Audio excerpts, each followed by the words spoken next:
There are buildings with superstructures that you only expect to see in sci fi movies, and this new Saudi project is one of them. The Saudis have imagined a futuristic vertical city called The Line that has no cars, produces no pollution, runs an ecosystem of both people and lush vegetation, and will somehow do all this while sitting in the middle of a barren desert. Now, if you're wondering how this is even possible, I am here to help.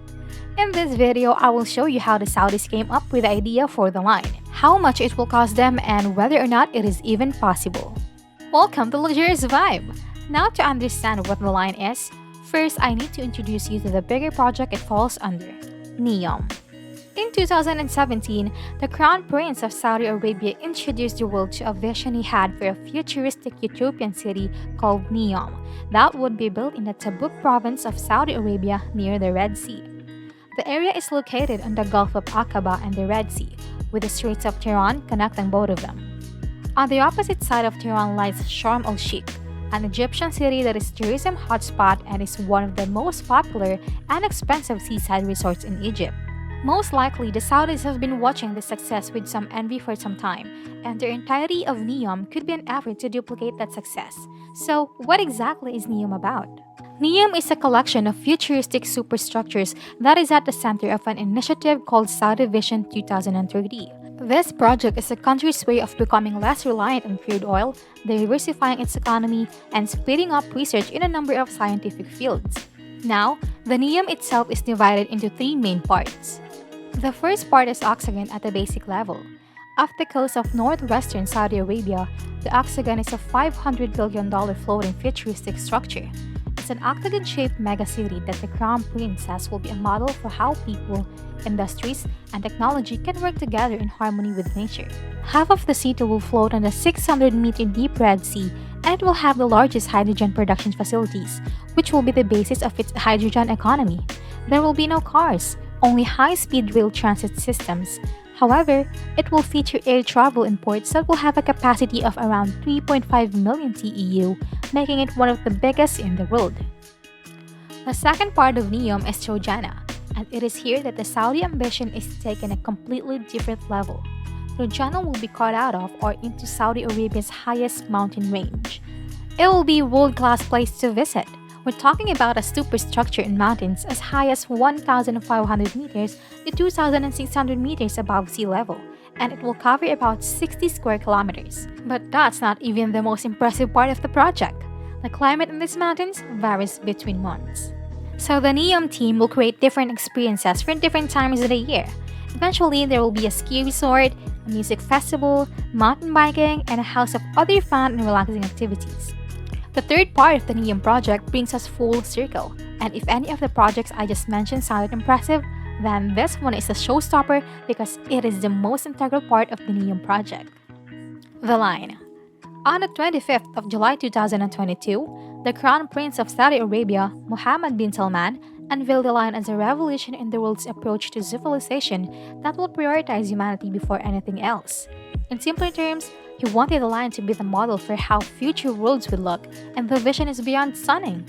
The line will be a 500-meter high superstructure of reflective glass that will have a width of about 200 meters and stretch 170 kilometers through the desert.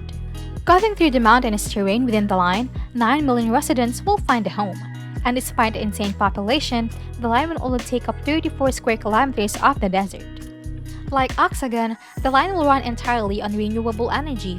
Now, I don't know if that renewable energy will be sourced from the hydrogen plants they're creating, and I'm not sure how the entire concept will work, but that's part of what makes the project exciting. Most of what the line will become when it's finished will be brand new. This is clear when you consider that the line won't have any roads, cars, or carbon emissions. Since the focus is on prioritizing humanity above commerce, residents will have access to all the facilities they need within a 5-minute walk. However, if they need to visit someone or explore the entirety of the building, a high-speed rail that runs the full horizontal length of the line in 20 minutes will take them wherever they want to go quickly. The structure of the line is broken up into 3 different levels that can be reached by moving up, down, or across. This concept has been termed zero-gravity urbanism by members of the Neom team.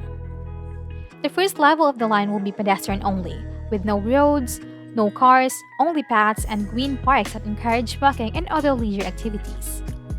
The second level will function as a service level, and it will feature shops and a host of other commercial spaces where residents can access goods and services.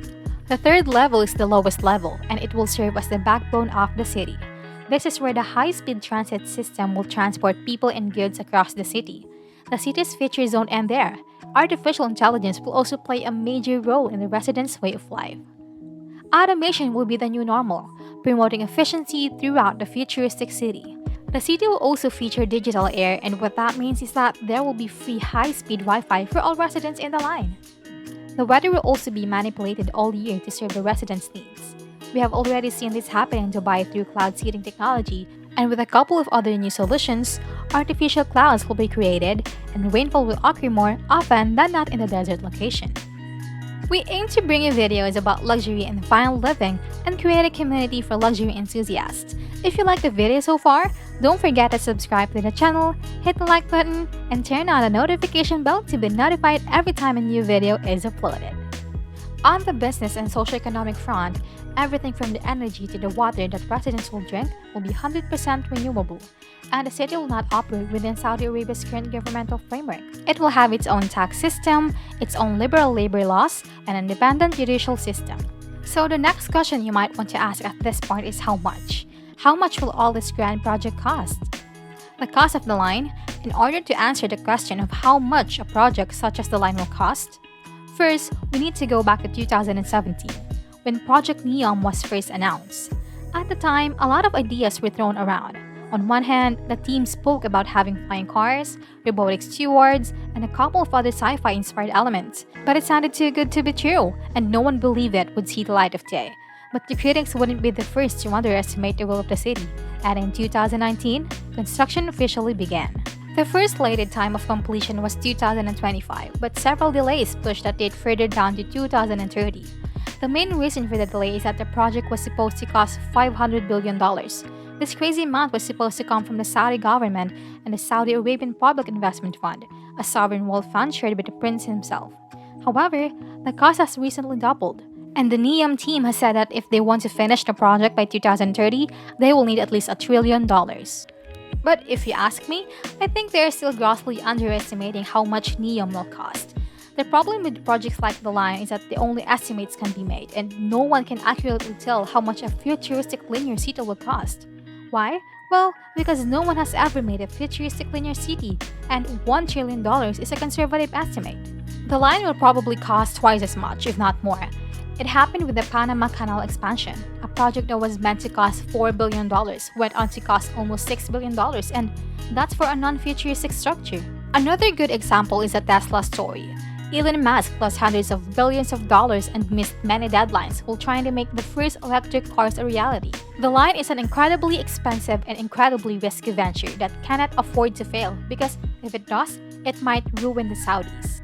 So you might want to ask, why on earth are they even building the line? The main reasons for the line, Saudi Arabia has been in a rebranding phase ever since Crown Prince Mohammed bin Salman took the reins of power. He might not be the king, but everyone knows he is in charge, and the reforms he has made over the following years have eased many of Saudi Arabia's strict laws. Today, Saudi women can now drive freely, and they can also travel without the aid of a guardian or their husband. So Saudi Vision 2030 is the Crown Prince's response to Dubai and Abu Dhabi, and if he is successful, Neom will be the #1 travel destination in the world, which will shift the kingdom's economy from oil to tourism. On the other hand, there has been a huge population increase in Saudi Arabia, especially in the younger demographics. At the moment, Saudi Arabia has a population of under 35 million, and by 2030, the number is expected to be north of 50 million. This means that more jobs need to be created in the coming years, and a project like the line can create up to 380,000 new jobs, which will definitely help to keep unemployment at bay. These jobs will serve the 9 million residents of the line and the 100 million annual visitors it is expecting to have by the end of the decade. You can already imagine the positive financial impact those figures will have on the Saudi economy. Let's be realistic for a second and ask a very important question. Will the line ever become a thing? The Saudis have not been immune to abandoning projects in the past, so why will this be any different? Well, maybe because this is not the first time someone has attempted to build a vertically linear city. In the 1880s, the Spanish city planner Ettore Soriano had dreamed up a city with similar concept, where every resident would be as close to nature as possible while still leading an urban life. At the start of the Soviet Union, there were also plans for something similar, and it was partly put into place in the cities of Volgograd and Magnitogorsk. In South America, this same concept was the foundation of Brazil's capital city, Brasilia, that they commissioned in the 1950s. Now, you can argue about the success or lack of the projects I just mentioned, but one thing you cannot argue with is the fact that neither Russia nor Brazil had the technology or even the money that the Saudis currently have to pull off a project of this scale. The issue of fruition is left to chance, and only time will tell if the line will be successful. I hope you enjoyed this video. If you enjoy similar stuff, check out my other videos, and if you like it, hit the like button, subscribe to the channel, and turn on the notification bell, and I'll see you in the next video.